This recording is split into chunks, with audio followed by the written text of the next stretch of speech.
El orden mundial y los paradigmas culturales tienen que ver con tratar de hacer un repaso de cómo se ordena el mundo y de cuáles eran los paradigmas culturales que tenía el mundo en cada una de estas décadas. Muchos de ustedes seguro no habían nacido en la década del 70 y el mundo definitivamente ha cambiado mucho, pero me parece que es interesante empezar esta historia desde este momento que es clave, me parece, en la historia de la humanidad, porque el mundo definitivamente estaba ordenado a partir de dos potencias, ¿sí? Dos potencias, Estados Unidos y Rusia, que planteaban definitivamente dos modelos culturales absolutamente distintos en términos de relacionamiento con la vida, y este sistema era un sistema equilibrado en la década del 70, dicho la Guerra Fría, para los que son más grandes y habrán escuchado hablar de eso, tenía que ver con un equilibrio a partir de que estas dos fuerzas tenían el mismo valor. La llegada a la Luna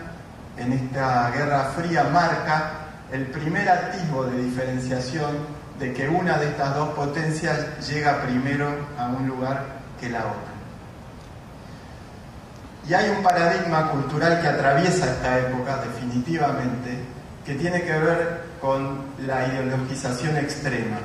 Los 70 en el mundo, no solo en América Latina o en Sudamérica, están fuertemente cargados de esta condición, donde lo ideológico es una cuestión central en la vida de los hombres y de las personas, y el mundo definitivamente se explicaba en estos términos de blanco y negro. Uno estaba en un lado o uno estaba en el otro. Era pro una cosa o era pro otra cosa. En la década del 80, en realidad, aparece una cuestión para mí clave para entender cuál es el fenómeno del mundo que viene, y es que Deng Xiaoping, que es el presidente de China en ese entonces, en el año 77 da un discurso que abre definitivamente el sentido de este nuevo orden mundial, y es que aparece ahí un nuevo actor que hasta ese momento estaba dormido, que es China. Con lo cual el fenómeno del orden bipolar, del mundo equilibrado entre estas dos potencias, recibe un nuevo actor mundial, un nuevo actor que recién aparece. China tiene 5.000 años de historia, pero recién en el año 77 se abre al mundo. Hoy todo lo que estamos usando acá, yo diría el 90% de las cosas son de China seguramente. Este micrófono, esto, el cañón que está pasando la película. Y eso no fue siempre así. De hecho, en la década del 80, recién China, en el año 77, se hace el anuncio de que China se va a abrir al mundo. A partir de ahí reconvierte su economía y empieza a fabricar todas las cosas que hoy usamos. Esto me parece que es clave para entender el mundo que hoy vivimos y que apenas tiene unos 30 años. Esta época está acompañada por otro fenómeno clave, que es que al fenómeno anterior, que estaba muy claro en términos de este mundo bipolar, se expresa en un orden ideológico muy fuerte y muy profundo, la aparición de este nuevo actor en el orden mundial genera una condición muy clave en lo que es la construcción de los paradigmas que guían la cultura de esta década. Fundamentalmente tiene que ver con una especie de repliegue hacia sí mismo. Todas las operaciones en términos colectivas de los 70 tenían que ver con cuestiones grupales, y aparece para mí el primer signo de individualismo, se podría decir, que después va a sesgar definitivamente la época de los 90, y otro fenómeno muy claro que es la multipolaridad. Digo, no están tan claros ya los paradigmas, hay casi un repliegue sobre sí mismo y una mirada del mundo desde lejos. La década del 90 para mí es clave. En el año 89 cae el muro de Berlín y eso significa que el mundo bipolar llega a su fin. Una de las dos potencias desaparece y definitivamente la otra, Estados Unidos, la noción hegemónica de su poder militar, económico y cultural, entre comillas, en términos de paradigma, definitivamente se posiciona como una de las dos mitades que triunfan. En ese sentido, los 90 es una época absolutamente atravesada, y aquí ya seguramente muchos de ustedes han nacido y suponen que el mundo siempre fue así, pero les juro que no, que nunca fue del todo así. Los 90 es una época donde claramente aparece un paradigma que está fundado fuertemente en que una de las mitades había caído y otra se posiciona como potencia militar, cultural y económica. Y es una década asignada fundamentalmente por estas tres palabras que se constituyen casi en el aspiracional de la vida de las personas.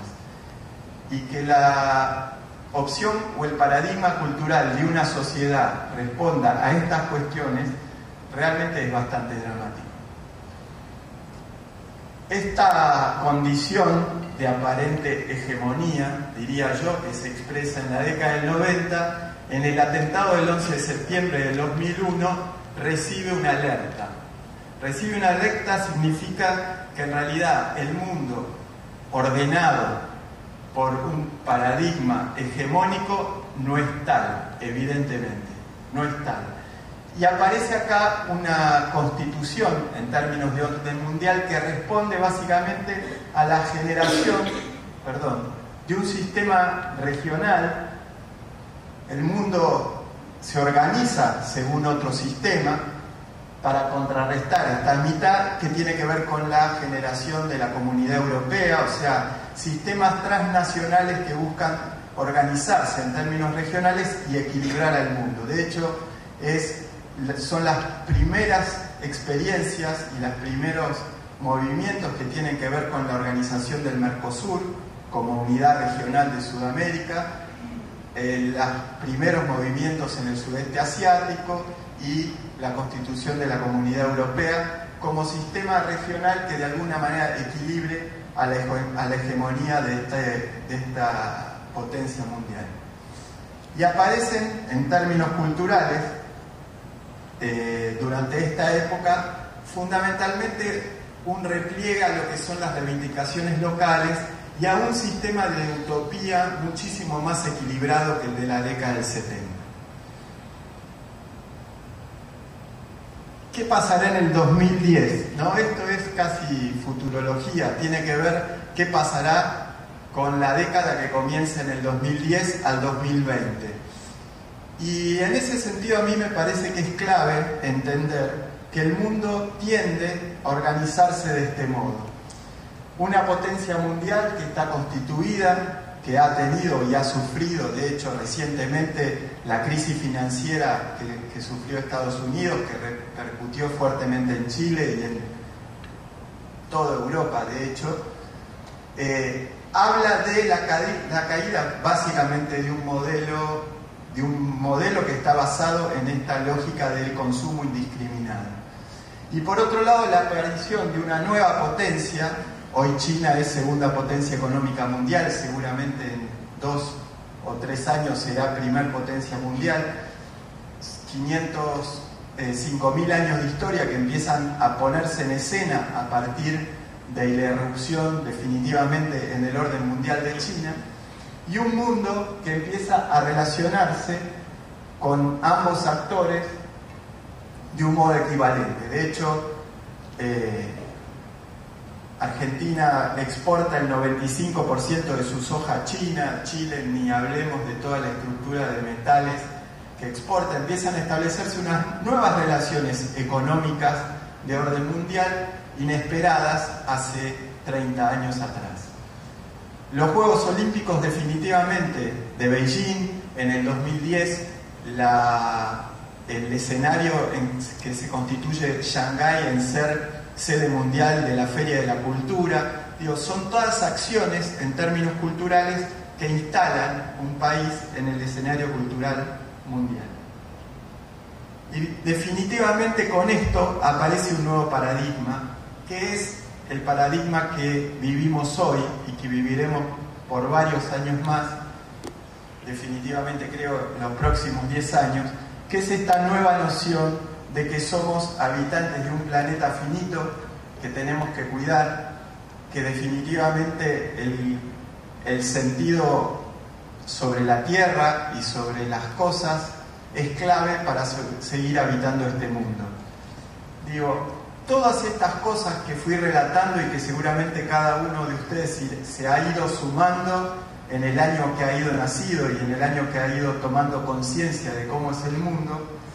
me parece que es un dato clave para entender el mundo que viene. Frente a esta noción de estos 50 años de vida y de cómo se ha organizado el mundo, y fundamentalmente lo que me interesó es establecer cuáles eran los paradigmas culturales que tenía cada época, porque de hecho nosotros consumimos eso, aunque no seamos conscientes, me parece importante entender cuál es el rol que nos toca a nosotros, y cuando hablo de nosotros hablo de este lugar que se llama Sudamérica, y me parece que hay como tres cuestiones que son claves, y cada vez a medida que avanza la charla me voy a ir acercando concretamente al campo de la arquitectura, que es en definitiva la herramienta que nos une y nos convoca. ¿Cuáles son en algún sentido los rasgos sobre los cuales nosotros trabajamos como oficina, como personas, en esta construcción de este sitio? La primera condición tiene que ver con la austeridad. La austeridad,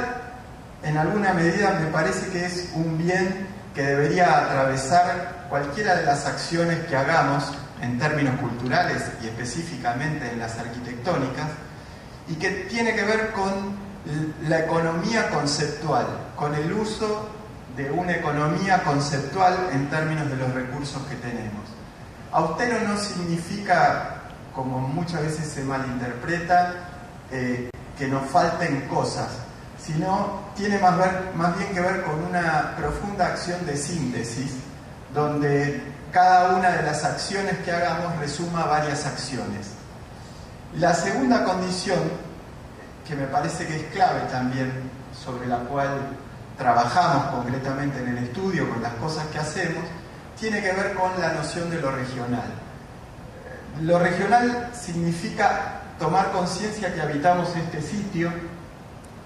que este sitio fuertemente está atravesado por unas condiciones de paisaje absolutamente potentes y que trascienden los límites nacionales. Definitivamente yo creo que este sitio se explica mucho mejor en términos de unidades de paisaje que en términos nacionales.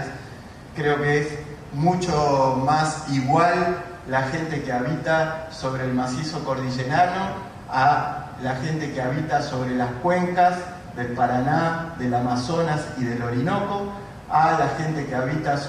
dentro de la estructura de la selva del Amazonas,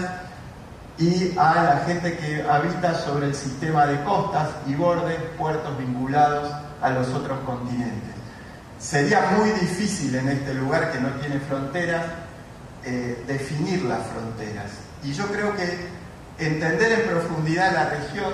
significa entenderla en términos de unidades de paisaje, y entender que seguramente habrá sistemas de asociaciones, de economías y de desarrollos más ligados a estas cuestiones de las que habla este mapa que definitivamente a los sistemas de fronteras nacionales. Y la última condición tiene que ver con la contemporaneidad. La contemporaneidad me parece que es otro rasgo clave para actuar y obrar en la transformación de la realidad. Y hablo de contemporáneo como opuesto a moderno. Digo, la modernidad tiene que ver con una época donde los paradigmas, como les explicaba en este relato de las décadas, definía verdades y mentiras. Digo, el mundo que proclama la modernidad es un mundo básicamente de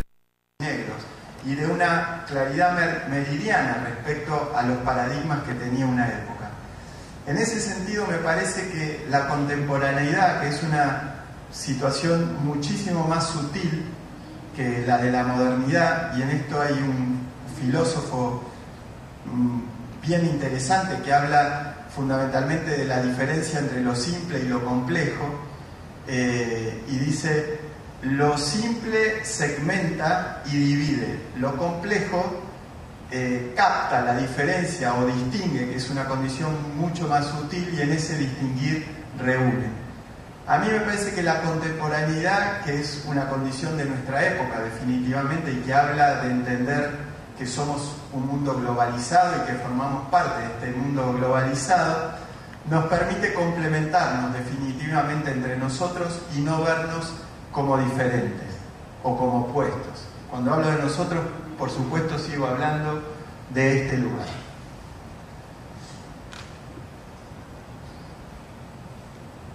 La obra que les voy a mostrar va a estar contada desde algunos rasgos o algunas cuestiones que definitivamente nos interesan.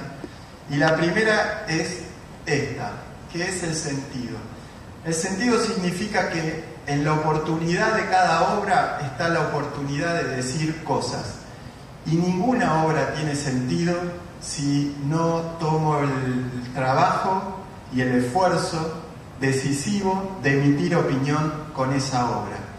Seguramente la obra saldrá y seguramente será una construcción más, pero yo creo definitivamente que el valor de una obra es aquella que de algún modo me permite opinar, y opinar significa decir algo en una dirección y no en todas, y eso está fuertemente vinculado con una posición ideológica que va hacia un lado y no va hacia todos. Esto por ahí parece como muy obvio, pero en términos del mundo contemporáneo que vivimos, donde todo puede ser todo y donde la generalidad, en términos de cuestiones generalistas, son tan valoradas, prefiero hablar o prefiero quedarme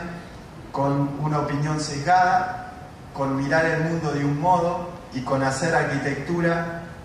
en consonancia con lo que pensamos o lo que pienso. En ese sentido, algunos rasgos más característicos de algunas obras que tienen que ver con cuál es la opinión central o esencial de cada obra,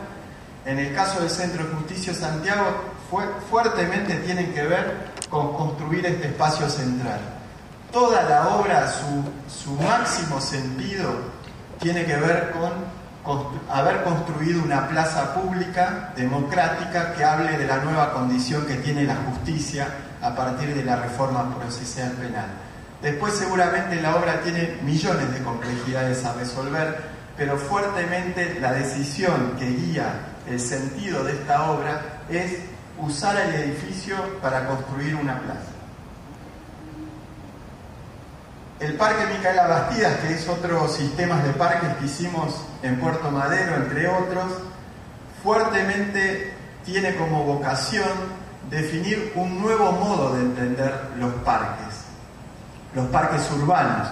que hasta principios de siglo eran recortes de la naturaleza metidos adentro de la ciudad y que hoy en el siglo XXI es imposible pensar que un parque remita a estas condiciones bucólicas que nada tienen que ver con la vida contemporánea. Con lo cual,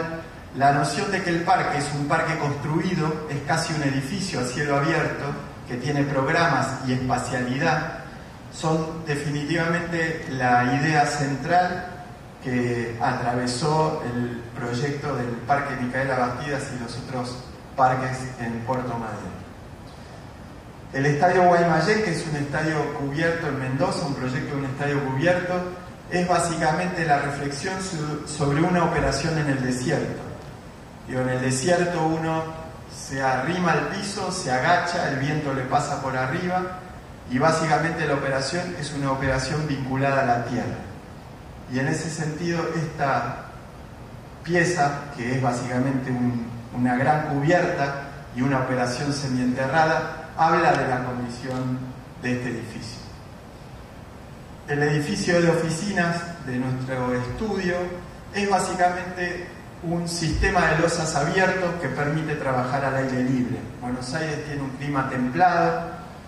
8 meses del año uno puede estar afuera, con lo cual un lugar de trabajo no es más que un piso y un techo de sombra sin paredes que le permitan a uno trabajar afuera.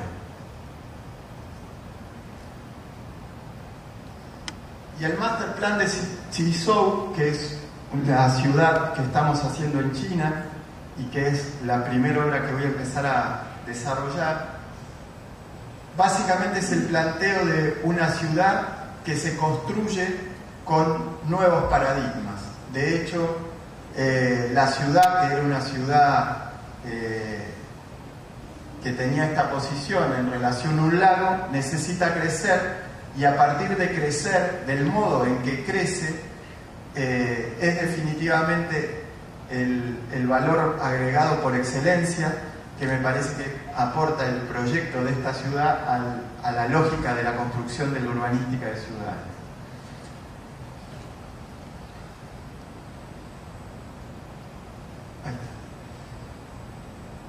Chizhou es una ciudad que está ubicada a 400 kilómetros de Shanghái. Este es el mar de China. El río Yangtze es el río más largo de China. Y Chizhou es una ciudad que se ubica en la margen del río sobre un área de un delta muy inundable y que tiene, como casi el 90% de las ciudades en China, un fenómeno de crecimiento abismal. La gente se va a vivir a las ciudades porque trabajar bajo techo es mejor que trabajar en el campo, y las ciudades crecen a un ritmo exponencial. La ciudad tenía un casco histórico que llegaba a este anillo, que era una antigua muralla, fue creciendo radialmente y fue cada vez más tomando áreas cultivables que había alrededor de la ciudad, creciendo sobre la orilla del río que les había dicho, el Yangtze. Sobre un costado de la ciudad había un lago muy interesante, sobre un sistema más alto en algunos puntos, más bajo en otros, que producía drenajes naturales de agua de lluvia, que fundamentalmente a partir del lago salían y drenaban naturalmente en el río Yangtze. La ciudad había elaborado un plan de crecimiento que no daba abasto en términos de la velocidad y la dinámica con que estaba creciendo, y nos propusieron y nos contrataron el desarrollo de un master plan para que la ciudad crezca alternativamente a este modelo que estaba creciendo. Les paso algunas imágenes del lago que estaba al costado de la ciudad para que entiendan un poco. La ciudad es una ciudad que tiene fuertemente dos valores. Uno es el valor ambiental, es una de las ciudades con menos contaminación en China, y la otra es la condición de que es una ciudad que tiene 12 templos sagrados, muchos de los cuales vieron recién, con lo cual recibe mucho turismo del interior de China. Estos dos rasgos, que son claves para entender esta ciudad, la noción de la calidad ambiental y fundamentalmente el valor que tiene la cultura a partir de los templos en este sitio, dieron origen a una serie de pensamientos que definen el master plan. La ciudad tiene una plaza central, que es esta, que mide 400 por 400, que es una plaza de agua. Es una ciudad que está en franca relación con el agua. Esta es la plaza central de la ciudad. Y siempre la noción de la presencia del agua atraviesa casi todas las imágenes de la ciudad. Cuando nos convocaron para desarrollar el master plan, trabajamos básicamente sobre dos ideas que nos parecían las más importantes. La primera era que esta noción de que la ciudad creciera de un modo concéntrico, que se vaya expandiendo en anillos, que es el modo tradicional con que crecen las ciudades, cambiara su centro, que era su centro histórico, por un nuevo centro que era el lago, que nos parecía hablaba de un modo mucho más claro de esta condición definitivamente ambiental que tiene la ciudad. La segunda situación o la segunda decisión tuvo que ver con otra condición, que es esta del valor de la cultura y de la historia que tiene esta ciudad, y es asumir una condición de cómo crecían las antiguas aldeas en China, que en realidad cuando crecían llegaban a una medida, se repetían y se vinculaban. Con lo cual estas dos condiciones, la noción del lago como centro y la condición del sistema de repetición en torno al lago, de un sistema de ciudadelas en las partes altas, manteniendo los sistemas naturales de drenaje en relación al lago, dieron origen a esto, que es el primer esquema de cómo iba a crecer la ciudad. que básicamente, si recuerdan, tenía acá lo que era la mancha urbana existente, la relación con el lago que estaba a un costado, la definición de una avenida costanera de borde, que de hecho no existía porque el lago era una condición externa a la ciudad y hoy iba a ser el centro de la nueva ciudad. La definición entonces de una nueva avenida de circunvalación al lago, que hoy ya está terminada. La definición de un sistema de ciudadelas, ¿sí? De 3 nuevas ciudadelas que básicamente tienen un sistema de límites que copian básicamente cotas de nivel y definen el tamaño de las ciudadelas. Una segunda línea, que es esta, que está montada en unas infraestructuras existentes, que son unos antiguos diques que permiten que cuando el lago creciera no se inundaran las áreas de cultivo, y sobre estas infraestructuras montamos una segunda avenida de circunvalación que hoy ya también está terminada y que es la que define dentro de cada ciudadela lo que son las áreas de parques productivos y las áreas de urbanidad o de crecimiento del tejido. Cada una de estas 2 piezas está cerrada, encintada por esta avenida que toma la cota de nivel y que cuando llega a la relación con la avenida de circunvalación define equipamientos de escala metropolitana. Este es un poco el esquema que propusimos y que las autoridades de la ciudad aceptaron, que desarrollamos y que hoy estamos construyendo.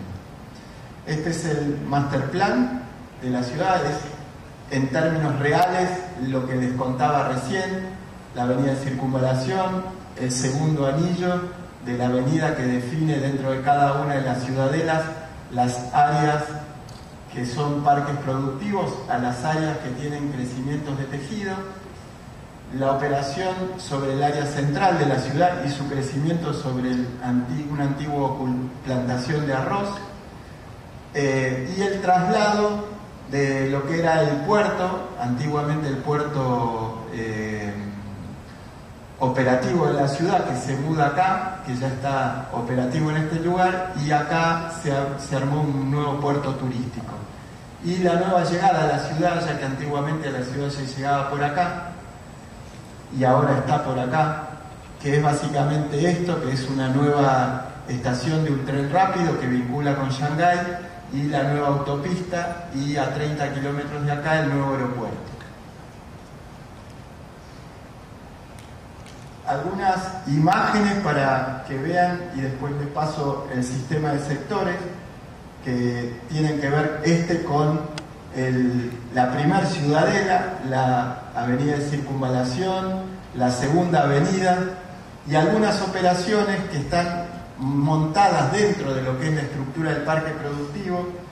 En este caso, estas que veían por acá, que son básicamente unas operaciones que están dentro de los parques productivos, que eran antiguas viviendas sociales y nuevas viviendas sociales que el gobierno tenía previsto ya implantar en estos lugares,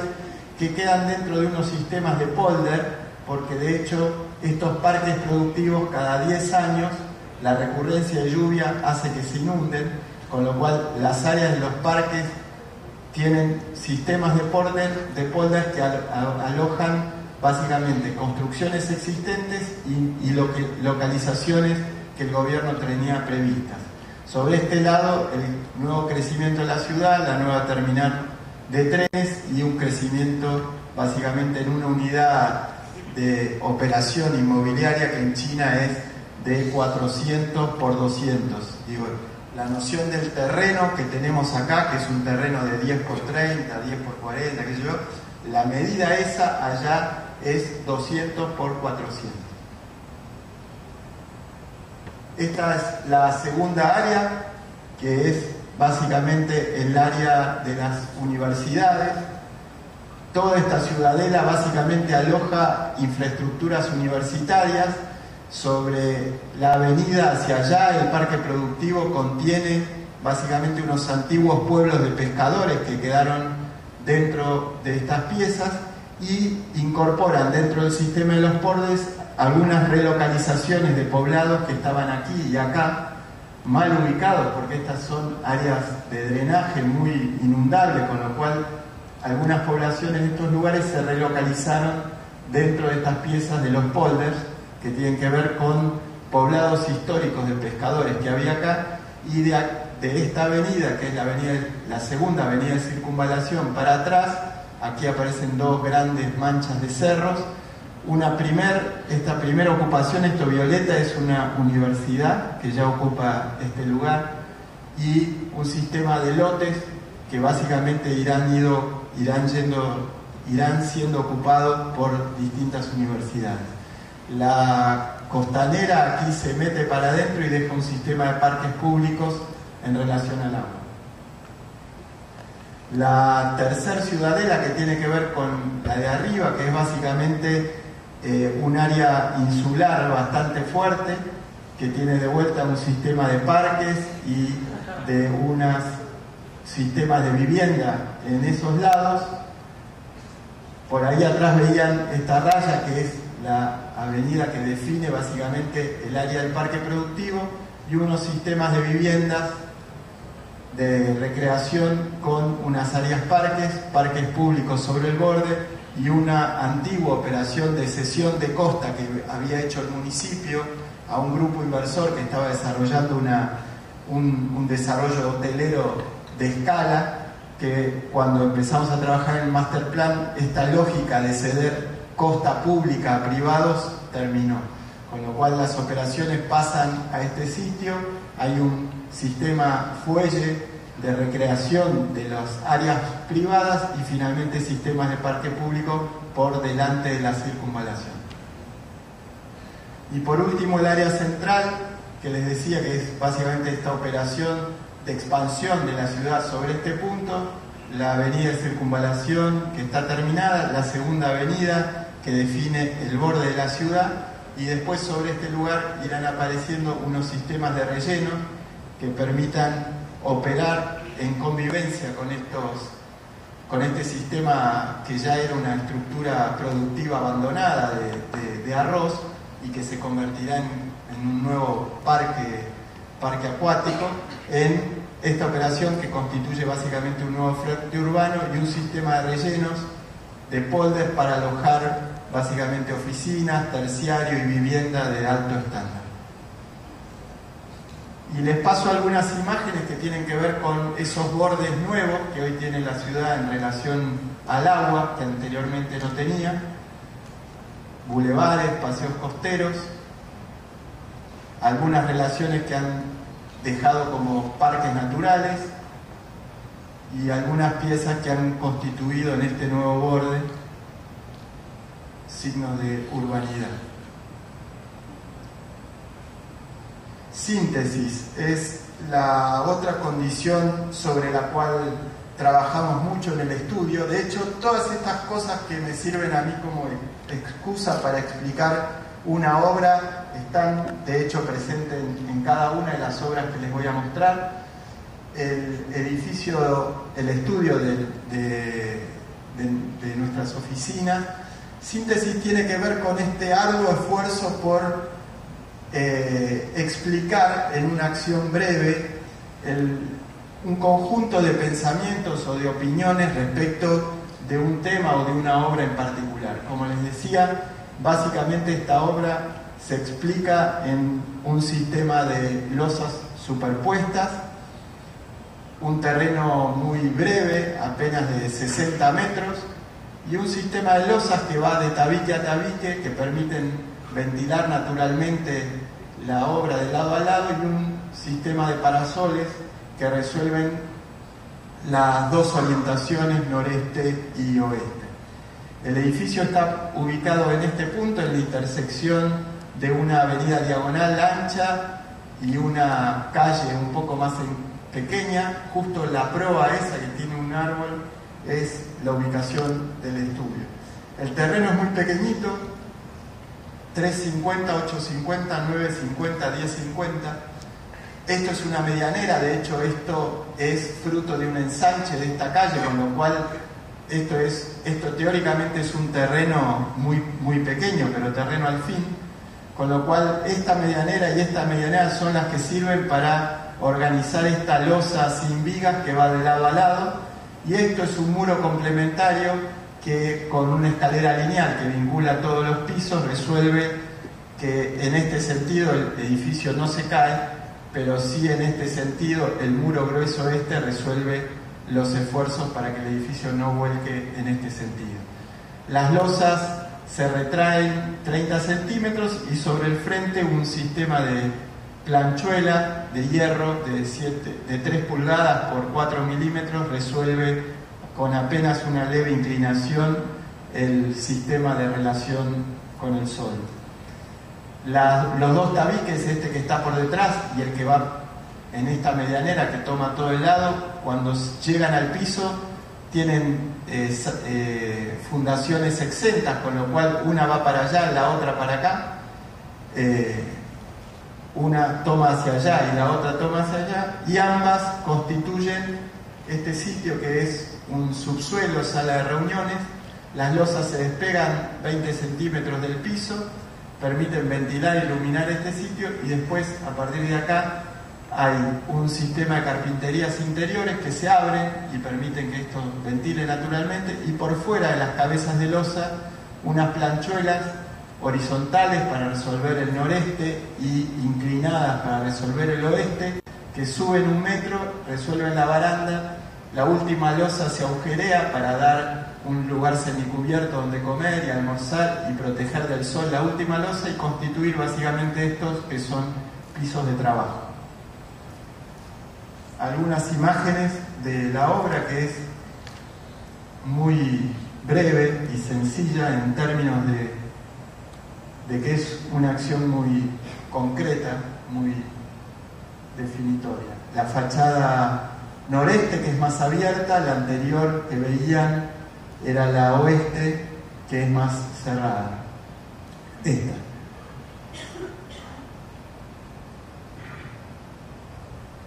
El edificio es básicamente una estructura que resuelve la condición de un sitio para trabajar.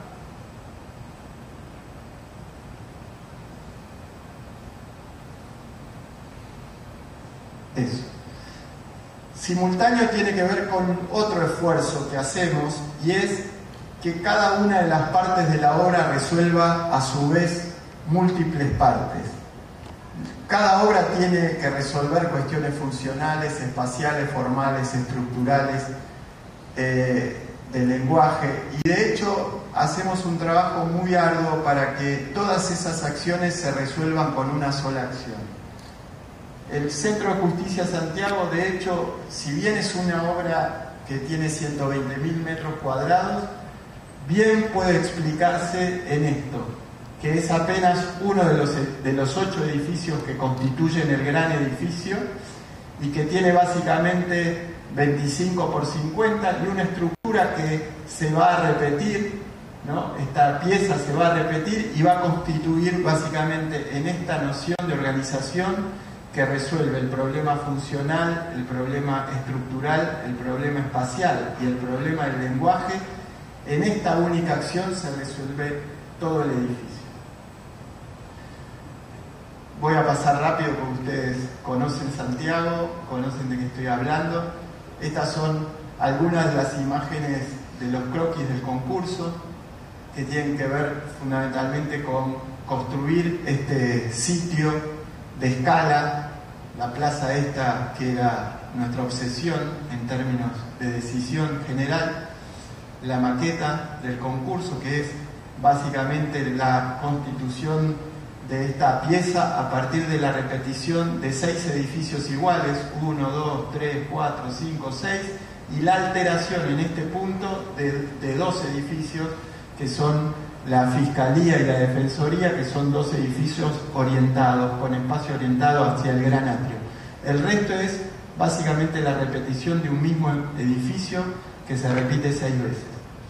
unidos por una cubierta que lo convierte en un edificio único, que arman esta estructura de plaza central.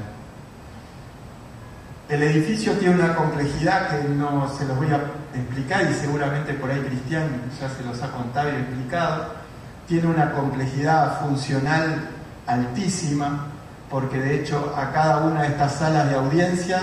que hay 400 en el edificio, tienen que llegar 4 personas distintas que no deben cruzarse, un detenido, un juez, un público y un testigo, y esos 4 tipos que entran por 4 puertas a este lugar, por 400 no deben cruzarse nunca. Con lo cual hay una decisión de resolver en corte primero la situación de las circulaciones, la estructura de los detenidos es un ducto que anda por acá abajo en -8, que recorre todo el edificio, y ese ducto se va a conectar con los núcleos de detenidos que están en estos puntos, que permiten subir y llegar a las salas de audiencias. En el nivel -4 están, en el nivel 0 están los jueces, que entran por estas calles y estacionan bajo la plaza o dan la vuelta y salen, y de acá en el nivel 0 atraviesan los halls, llegan hasta sus núcleos y entran por el lado de atrás. El público, que definitivamente entra en el nivel +4 y no se cruza con nadie, y entra a los halls y recorre y busca sus núcleos, que están por acá y suben, que están acá y suben directamente también a las salas de audiencia. Y los testigos que entraron con los jueces pasaron por detrás y recorren por una circulación que está allá y recorre todo el anillo. Esta cuestión, que como les decía se resume en esta planta de 25 por 50, en realidad no es 25 por 50, tiene módulo 6 metros, que es el módulo que nos permitió resolver muchas de las cosas que teníamos que resolver, se organiza básicamente en términos funcionales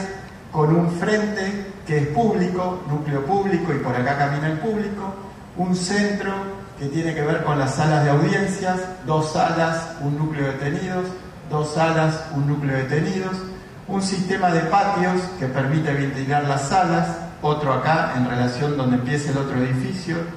las salas ventilan naturalmente ahí, y definitivamente un área de jueces que tiene en su armado de mobiliario una circulación por adelante donde circulan los testigos y una circulación por acá, por delante de los despachos de jueces, por donde circulan los jueces. Núcleo de jueces, núcleo público, núcleo de detenidos. Esa es la matriz funcional. Pero de hecho la decisión de la estructura que acompaña a esto y que resuelve, como les decía, de un modo simultáneo esta planta, tiene que ver básicamente con una decisión de construir un sistema de borde de estos tabiques, lo llamo yo, pero acá creo que se llamaban muros de hormigón de unos 50 por 40, ¿no? Cada 6 metros, y todo este sistema en ambas caras resuelve básicamente el sistema de descarga de gravedad, y se acompaña con estas dos perfiles doble T, como si fueran unos perfiles doble T, que están en el centro de la planta, que incorporan masa en el centro de la planta y absorben fundamentalmente los esfuerzos transversales de sismo a partir de estas 2 grandes estructuras que en realidad enhebran los 11 pisos del edificio en vertical. A su vez, esta dimensión, que es la estructural, nos permite resolver la otra condición, que es la condición ambiental y de lenguaje que tiene este edificio, que es básicamente haberlo resuelto con un sistema de doble capa en los frentes, en este caso un vidrio que está en la cara interior y un sistema de parasoles horizontales en el lado externo, y resolver en este espesor de 1,50 la relación de un vidrio transparente que nunca recibe sol directo, y en el caso que es la fachada hacia la plaza, que tenía que ser igual en el norte, el oeste y el este, oriente, poniente y norte, un sistema de unos vidrios inclinados hacia abajo y unos tabiques que sobresalen y resuelven la incidencia del sol del este y del oeste y del norte, que nunca pega, y que en definitiva constituyen, tanto esto como esto, definitivamente el lenguaje del edificio. Un corte que explica la condición de esta pieza que les mostraba recién, el sistema de la doble piel, de los tabiques de 1,50, unas losas inclinadas, los vidrios inclinados para que el sol del norte no pegue, la sombra que producen los laterales de los parasoles o con muros estructurales y resuelven la incidencia del sol del este y del oeste, y en este caso desdoblado de otro modo. En el medio, los patios estos son unos patios que permiten, con un sistema de techos de vidrio, recibir sol en invierno, sol del norte, calentar todo este pulmón y cederlo naturalmente a la planta, y en verano abrir todo esto que es practicable y permitir que el aire salga. Esto se convierte en una chimenea convectora, el aire naturalmente sale y la planta se ventila naturalmente. Un corte de los edificios de adelante, que les decía que es la misma estructura, solo que unas piezas orientadas hacia el atrio, y algunas imágenes del edificio que ustedes ya deben conocer, que tienen que ver fundamentalmente con la escala, la dimensión metropolitana que tiene el edificio, una escala absolutamente trascendente en términos de lo que es el grano fino de la estructura que lo rodea. El patio central, la plaza, que es para mí una de las piezas de mayor valor que tiene el edificio en términos espaciales y de lenguaje.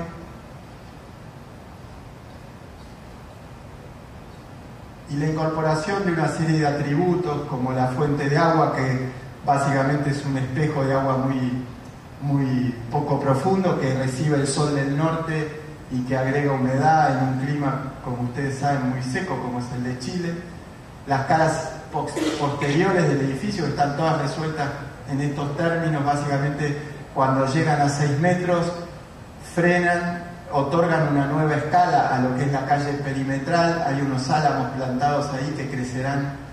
hasta esta altura y resolverán el problema de la incidencia del sol sobre estos vidrios que no están protegidos, y resuelven cuestiones de escala menor que un edificio de esta magnitud tiene que resolver.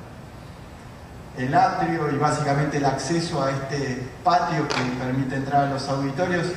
y es básicamente el remate de la fuente que les contaba, que agrega humedad a la plaza. Los edificios del frente, que tienen que resolver un tema de lenguaje distinto, ya que eran instituciones distintas a la anterior. La Defensoría es una institución distinta a la Fiscalía y distinta a los tribunales que están detrás, con lo cual el sistema de la doble piel en este caso es una doble piel de vidrio con una carpintería que está en el filo interior del 1.50 que se abre, y un sistema de un vidrio que está en el filo de adelante, ventilado al norte y sellado al sur para producir una cámara retardadora de calor. Imágenes de la fachada de adentro, que es básicamente, como les decía, una pieza estructural, una pieza que resuelve el problema de la incidencia del sol y básicamente define el lenguaje del edificio. La escala que se resuelve hacia afuera, frenando el parasol, hacia adentro incorpora esta pieza que es una galería perimetral que permite acceder a los halls. Hay un patio que separa este edificio del estacionamiento, porque la grilla de este edificio es de 6 metros y el estacionamiento está resuelto en 15 por 15, con lo cual el patio perimetral separa un tema de seguridad y fundamentalmente resuelve un problema de lógica estructural de dos estructuras que no coinciden. 15 no coincide con 6. Y algunas imágenes de este edificio que quiero tanto, que me parece que es un edificio bastante perdurable en términos de que no tiene demasiadas concesiones de época y definitivamente no es más una construcción que se expresa como tal. Y creo que en ese sentido ese es el mayor valor que tiene. El módulo es otro esfuerzo y otra condición que aparece dentro de la operación del estudio. De hecho, voy a hablar del módulo y no hablo del centro de justicia, que es el monumento al módulo, pero el módulo en ese sentido es básicamente una unidad constructiva. A mí me gusta hablar del módulo material, porque es una pieza que permite construir los proyectos en términos de unidad material que se repite. El Parque Micaela Bastida, junto con otros parques, forman parte del frente urbano de la Ciudad de Buenos Aires. Esta es la Casa de Gobierno, la Avenida de Mayo, la Avenida 9 de Julio, el Obelisco. esto es la avenida Leandro Alem y esto es Puerto Madero. Puerto Madero es un nuevo barrio que tiene la ciudad. La ciudad estaba creciendo hacia el sur, sobre esta área básicamente hacia el norte, y hubo una operación de reconvertir lo que era el antiguo puerto abandonado, porque de hecho este puerto dejó de ser operativo, el nuevo puerto se hizo acá y esta área frente a la ciudad estaba abandonada. Se hizo dos concursos para urbanizar todo este lugar. Nosotros ganamos el que definitivamente era el sistema de espacio público, que eran los bulevares, la puesta en valor de la Costanera Sur y 3 grandes parques, el Micaela Bastidas, el Mujeres Argentinas y otro muy pequeño acá que todavía no está hecho. Esto era lo que era el antiguo puerto de la ciudad de Buenos Aires. El río de hecho llegaba hasta acá. Luego el puerto, después de 2 años de funcionar en estos piletones, se abandona porque no era operativo y se muda a un sistema de puerto abierto. En la época de la dictadura, la demolición de una serie de manzanas para hacer autopistas dentro de la ciudad genera una isla artificial acá adelante y la ciudad vuelve a perder relación con el agua, cada vez queda más lejos y se genera esta especie de isla artificial. Lo que era la costanera queda en contacto con la tierra y a partir de eso se hace el concurso de espacio público que nosotros ganamos, que es básicamente un sistema de bulevares, la puesta en valor de la Costanera Sur, una primera decisión de abrir la relación de la isla para que efectivamente la isla quede como una pieza suelta y el dragado de esto permita recuperar el frente que tenía esta pieza, que era una pieza del principio del siglo, y unas operaciones de estos 3 parques que les voy a mostrar. Algunas imágenes de cómo es el proyecto, algunas imágenes de la operación sobre la Costanera Sur, que estaba abandonada y la primera obra fue ponerla en valor y de hecho cambiarle la escala a lo que era la escala que tenía anteriormente. La pieza incorporó algunas cuestiones históricas, abrimos el agua, produjimos unos veredones de escala que tenían que ver con la magnitud de esa pieza.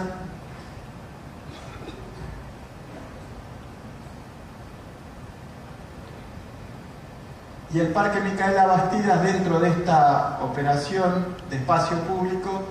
básicamente, como les decía, es una operación que constituye un edificio a cielo abierto.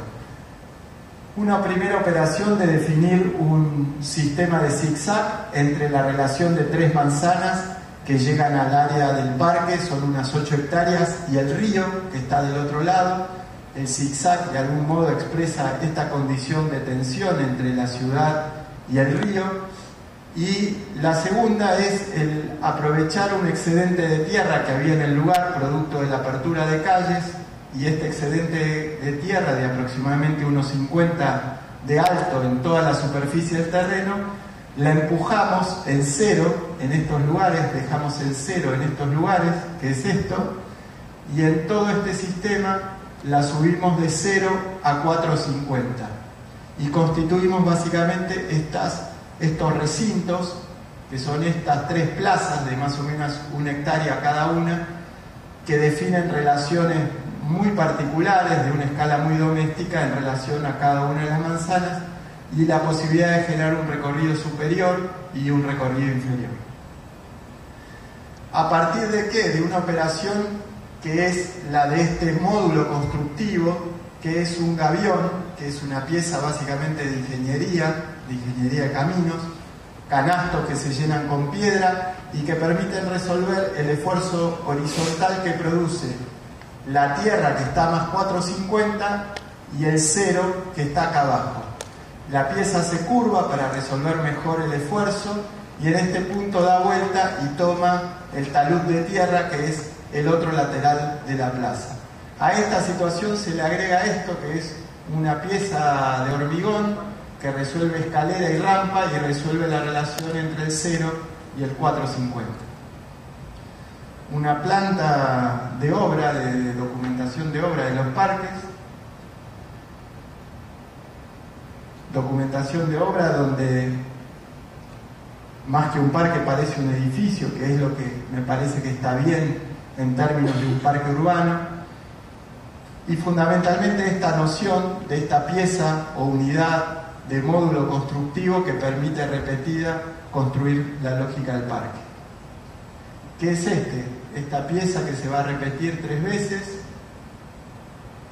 que constituyen las caras sur, que reciben, como les decía, las piezas de vínculo entre el 0 y el 450, y 3 unidades espaciales que están en 0 en relación con la ciudad, unas plazas que tienen unos programas específicos, y un recorrido superior y la vuelta a bajar al 0 a un camino inferior. Y algunas imágenes de estos lugares, de estas unidades espaciales que son las plazas, con un lenguaje que tiene que ver con, básicamente, como les decía antes, esta pieza modular que se va a repetir del gavión, que constituyen estas especies de botas, y que van a ir resolviendo cada una de estas situaciones particulares. El parque siempre tiene esta doble condición de desnivel, de arriba y abajo, a partir de esta operación de movimiento de tierra existente, una condición absolutamente novedosa. En Buenos Aires saben que nada se mueve más alto que 1 centímetro, es una planicie absoluta, con lo cual producir un desnivel genera fundamentalmente la posibilidad de tener vistas largas, la posibilidad de tener áreas reparadas de los vientos predominantes, que son los que vienen del río. Todas estas plazas de algún modo están protegidas de estos vientos y permiten en este sistema de circulación superior recuperar la relación con el río y las vistas largas. Cada una de las plazas va teniendo temas distintos. Estos son recintos dentro de otro recinto. Este parque es el otro, el que les mostré recién es este. El Parque Mujeres Argentinas está puesto en este lugar. Tiene otra connotación porque de hecho está sobre el eje fundacional de la ciudad. Es básicamente una operación de un alto contenido simbólico. De hecho, este puente es un puente que hizo Calatrava y que permite cruzar de esta margen a la otra y acceder al Parque Central. Y el Parque Central, a diferencia del parque anterior, que era un sistema de 3 plazas, se constituye en un espacio único, un teatro a cielo abierto de escala metropolitana, de vuelta a partir de esta misma operación de dejar en 0 este nivel de tierra, construir un gavión que básicamente define esta pieza, y desde este lugar ir bajando con un sistema de terraplenes a esto que es una boca de escena, y definir básicamente un gran teatro a cielo abierto que hoy la ciudad hasta este momento la ciudad no tenía, donde hacer espectáculos masivos en una especie de teatro que tiene 8 hectáreas de tamaño. Esta es la planta, como les decía, el gavión que recompone la pieza, unas rampas que permiten subir y recorrer por arriba, 2 plazas que resuelven la relación con unos ramilletes de torres que prevé la urbanización acá, y un sistema de terrazas que van bajando hasta esto que es la boca de escena. El eje, que queda constituido por un camino que atraviesa todo el parque, sube acá al 450 y vuelve a bajar en una escalinata y se vincula por un camino con el otro parque que es el Micaela Bastidas. Unas maquetas de estudio de lo que es básicamente la operación de movimiento del suelo, alguna foto de la obra que expresa de nuevo esta condición, una foto del parque recientemente inaugurado. Como verán, la pieza esta en el 450 va bajando hasta llegar a esto, que es básicamente la boca de escena del teatro. Aquí se hacen los eventos, están los artistas, la gente se sienta todo alrededor. Y básicamente todo este sistema tiene una única alteración, que es esto, que es un sistema de una rampa de discapacitados que permite vincular el 0 con el 450 de un modo más lúdico. algunas imágenes de la construcción del parque y finalmente las plazas que les contaba vinculan la relación del parque con las torres. El parque también tiene que resolver cuestiones domésticas de uso semanal, diario, ¿no? Fuera de los grandes eventos, y la escala que tiene que ver también con esta condición simbólica que tiene respecto de lo que es el eje fundacional de la ciudad. Hacia allá, como les decía, la Casa de Gobierno y el eje de la Avenida de Mayo, que son las dimensiones fundantes de la ciudad de Buenos Aires. Por último, la consideración ambiental, que es también un registro sobre el cual trabajamos mucho. En este caso es un proyecto de un estadio, el Estadio Guaymallén en Mendoza, que les contaba, básicamente una operación de una gran cubierta que aprovecha excavar lo que es la caja de la cancha y con esta tierra construir unos taludes y permitir que estos grandes taludes de tierra, como es un clima desértico y hay una alta variación del clima durante el día y la noche, trabajen como alterando la inercia, calentándose de día, cediendo calor, de noche cuando está frío y enfriándose de noche y cediendo aire frío de día, incorporando agua, que es otra condición. El clima es muy seco en Mendoza y la ciudad es una ciudad atravesada por acequias artificiales, así que incorporamos un sistema de acequias interiores de 3 metros de ancho que rodean todo el estadio y permitan que el aire que estamos metiendo adentro del estadio no solo esté fresco durante el día o caliente en la noche, sino que también incorpore naturalmente humedad y esto se meta adentro de lo que es la caja espacial del estadio. Y la operación del conjunto, que junto con el talud y el techo resuelven un problema que es el sonda, que es un viento dominante que viene del oeste de la cordillera, es un viento cálido y lleno de polvo que la estructura esta permite esquivar. Esto es un proyecto que está para licitarse, es una documentación que está entregada y que está esperando licitarse, que está montado en lo que era una antigua playa ferroviaria a unos casi 10 cuadras de lo que es el área central de la ciudad de Mendoza. Y como les decía, tiene esta reflexión del punto de vista ambiental y después es básicamente una cubierta que se sostiene con una estructura que es un arco de madera laminada de 60 por 30, articulada en este punto, un arco que se completa en ese lado y que básicamente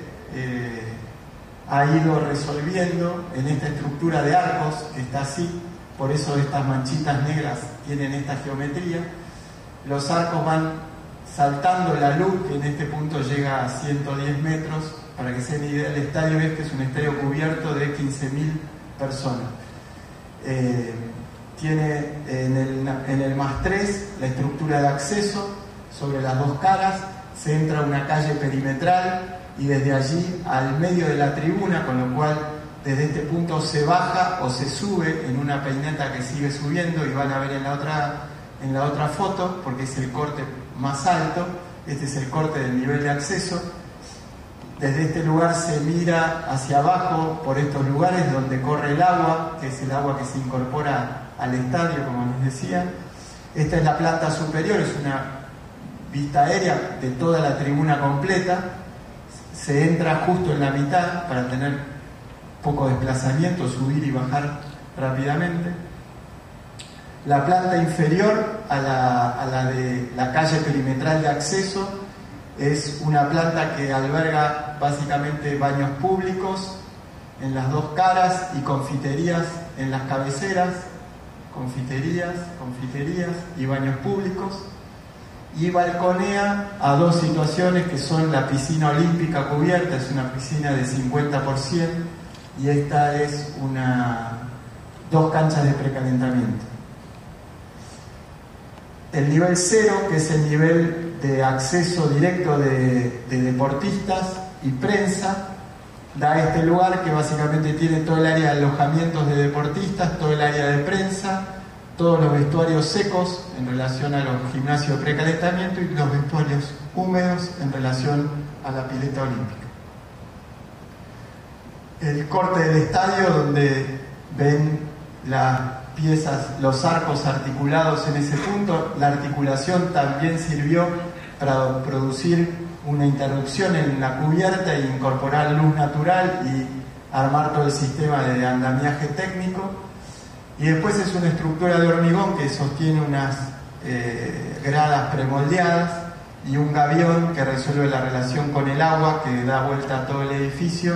y el talud de tierra que resuelve el problema térmico.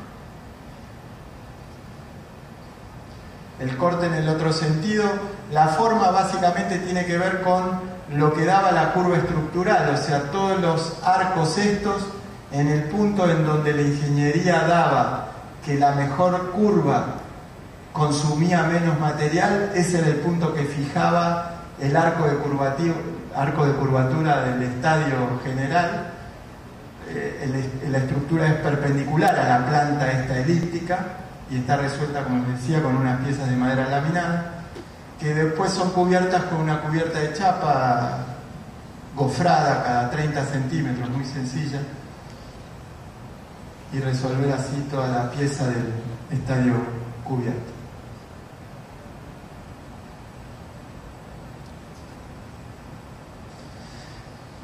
Termino con esto, que es un proyecto muy pequeñito que quiero mucho, que es una casa que compré un terreno en Uruguay y hice una casa para pasar el mayor tiempo posible y ojalá pasarme el último tiempo ahí leyendo y mirando el cielo. Es un terreno con un suave declive en este sentido, muy bajo, un poco inundable, o sea, en un terreno de 6.000 metros dentro de un loteo de terrenos muy grandes, que la primera operación fue básicamente una operación de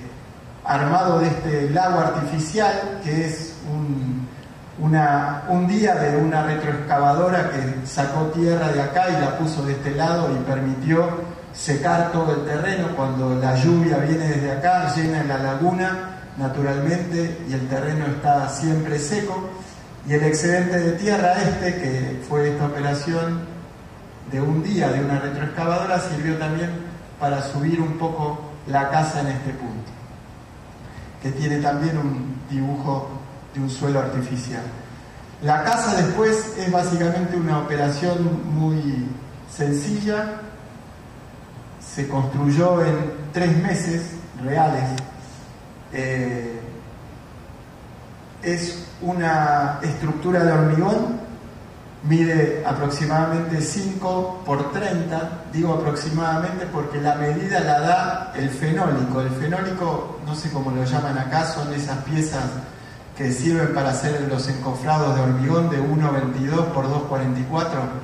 sea, la casa mide en realidad 4,88 por la medida más aproximada a 30 metros que dan los 24 fenólicos que están puestos ahí. Son una estructura de hormigón que tiene un tabique, dos tabiques y un tabique, una losa que une todo, promedio 10 metros de luz entre cada una de estos apoyos, y un piso sobrelevado también, porque de hecho hay víboras, bichos bravos por acá dando vuelta, con lo cual la casa está elevada del piso. Dentro de esta estructura de hormigón hay una caja de vidrio, toda de vidrio, así, que tiene básicamente un sistema de modulación de 5 metros. Cuando digo 5 hablo de 4,88, digo 5 para... La casa tiene 1, 2, 3, 4, 5, 6 módulos de 5 metros, 4,88, con lo cual el sistema de estos frentes de vidrio que están retirados de la cabeza de la losa son unos ventanales de una hoja de 4,88 por 2,30, de día se corre acá y este se corre acá, con lo cual la casa es una galería. Y básicamente resuelve 2 baños, 2 lugares para dormir, 2 galerías propias y un lugar donde se come, se está, se lee, que es básicamente un lugar que de día, cuando se corren tanto los postigos que están por afuera como los vidrios estos, la casa queda al exterior todo el día. Básicamente este lugar es exterior, esto es exterior y esto es exterior. A veces de noche, cuando hace mucho calor, los vidrios se llevan todos para allá y uno duerme afuera. Las hojas estas de vidrio también tienen una hoja de mosquitero de 5 por 2,30 que permite cerrar, dormir afuera, pero separado si hay una noche de mosquitos. Y finalmente a esta estructura de hormigón y a esta estructura de vidrio lo acompaña un mueblecito de madera que envuelve las 2 cajitas y resuelve básicamente situaciones de guardado, heladeras, termotanques, y ropa y todas las cosas que uno tiene que guardar. La cubierta es básicamente una cubierta que desagua hacia adentro, hacia estos tabiques que les había mostrado antes. Tiene una piecita que permite que los baños ventilen e iluminen naturalmente, así, ya que son interiores. Y finalmente estos desagües van hacia abajo y terminan saliendo por una viga, que es, ahora lo van a ver en el corte, una viga que recorre de lado a lado la casa en el piso, esta, ¿no? La casa, como les decía, tiene básicamente 2 medidas, que es la de un espesor, un 2,44, donde se resuelven los baños, 2 circulaciones, y el 4,88, que es la medida final de la casa. Las 2 vigas estas van tomadas de la zapata corta o la zapata larga, ¿sí? La zapata larga está en las cabeceras de la casa, los 2 testeros, y estas cortas son las de los bañitos. El terreno está acá, la casa se despega naturalmente, tiene la carpintería en el filo de adentro y sobre el exterior tiene un sistema de unos parasoles de cierre, que son unos marcos de planchuela galvanizada con unos paneles de fibrocemento. La casa también, como no hay gas, se calienta leña, que hay mucha leña por ahí. Tiene básicamente un sistema de salamandras que por abajo, por el piso, las salamandras están puestas en el área del estar, en las 2 cabeceras, y por abajo del piso largan con un ventilador eléctrico calor a los 2 dormitorios. El corte por el centro de los baños, la vista y algunas imágenes de la obra de la casa, que se hizo en 2 meses con 5 personas, salvo un día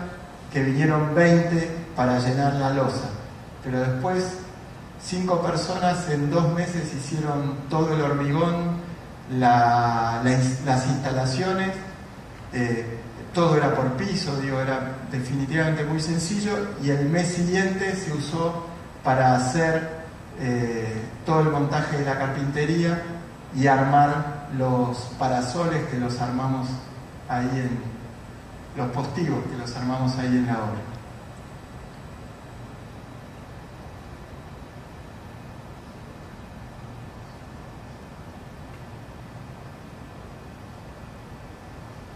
Las fotos no son buenas, son fotos que fui sacando, de hecho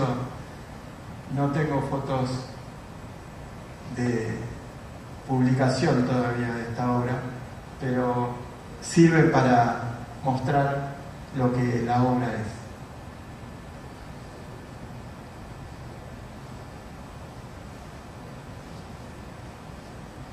Termino con esto, que es un breve texto. Y me despido y les agradezco el tiempo que me han destinado.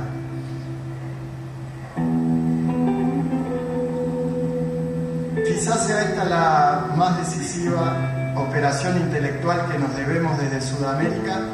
para entender el sentido profundo de nuestra construcción cultural.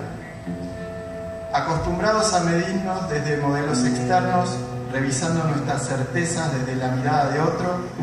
definiendo nuestro ser en relación a lo ajeno en su comparación. No hablo aquí de la actitud de resistencia que claramente definió la posición latinoamericanista hace 30 años, sino de entender nuestra construcción cultural en el marco de la globalidad y con herramientas propias. En términos específicamente urbanos y arquitectónicos, no revisar ni construir nuestras certezas a la luz de discusiones producidas en otros lados del mundo cuyo excedente productivo y producto bruto por habitante distan definitivamente del nuestro. Menos es más es una opción por quedarse con poco producida desde el excedente. Construir arquitectura con lo que tenemos significa entender nuestra realidad como posibilidad. Significa darle a nuestros recursos técnicos y humanos una dimensión trascendente, casi poética. Gracias.